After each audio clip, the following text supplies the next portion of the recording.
Fadel Bajideh akhirnya dijebloskan ke penjara atas kasus laporan Nikita Mirzani. Penahanan Fadel Bajideh tersebut setelah pacar anak sulung Nikita Mirzani ditetapkan sebagai tersangka.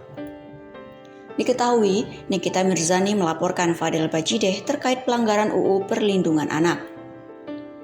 Sebab Fadel Bajideh dituding telah melakukan asusila terhadap putri Nikita Mirzani yang masih di bawah umur, juga terkait pemaksaan aborsi. Polisi menetapkan Fadel sebagai tersangka usai dicecar 53 pertanyaan terkait tuduhan menghamili Loli, anak Nikita Mirzani yang masih di bawah umur. Tadi lebih kurang 53 pertanyaan, kata Rasman Nasution, kuasa hukum Fadel di Polres Metro Jakarta Selatan, Kamis 13 Februari 2025. Usai menjalani pemeriksaan, penyidik kemudian melakukan gelar perkara dan menetapkan Fadel sebagai tersangka. Langsung dilakukan gelar perkara. Dari hasil gelar perkara menetapkan saudara Fadel Bajideh sebagai tersangka, ujar Rasman. Fadel langsung ditahan hingga 20 hari ke depan usai ditetapkan sebagai tersangka. Diketahui Nikita melaporkan Fadel terkait dugaan pelanggaran pasal 76D dan atau pasal 77A Jo 45A UU nomor 35 tahun 2014 tentang perlindungan anak dan atau 421 KUHP Jo pasal 60 UU nomor 17 tahun 2023 tentang kesehatan dan atau pasal 346 KUHP Junto 81 KUHP. Adapun laporan Nikita Mirzani terdaftar dengan nomor polisi LP*9B*9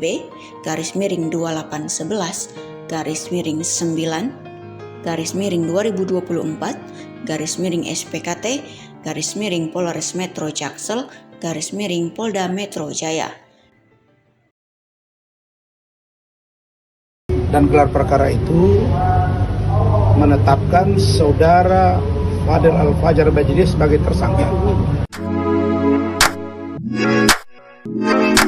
Keterangan dari berbagai pemberi keterangan, diantaranya keterangan Loli, keterangan mungkin dari NM, dari saksi-saksi, dari Fadel, maka tadi dilakukan gelar perkara.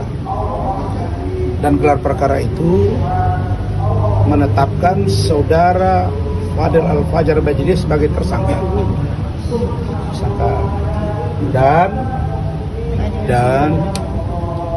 oleh karena satu dan lain hal sesuai dengan KUHP diatur bahwa penyidik dapat melakukan penahanan jika si tersangka itu mengulangi perbuatannya, menghilangkan barang bukti, dan atau melarikan diri. Terlepas dari ini kasus anak di bawah umur, maka tadi penyidik memberitahu ke saya bahwa saudara Fadel dilakukan penahanan untuk 20 hari ke depan. Jadi tadi di sana diurusi oleh saudara Rahmat Riyadi dan saya akan Zoom dengan tim advokat saya dan ada juga Zoom dengan salah satu travel. Maka saya menyatakan pertama, karena kami belum mendengar keterangan ini secara utuh, karena ada informasi yang kelihatannya berubah dari saudara Laura Meizani Mawardi alias Loli dari keterangan-keterangan sebelumnya. Tentu keterangan-keterangan ini akan dikaji dan didalami. Nah, karena itulah maka kami akan tetap melakukan upaya hukum, misalnya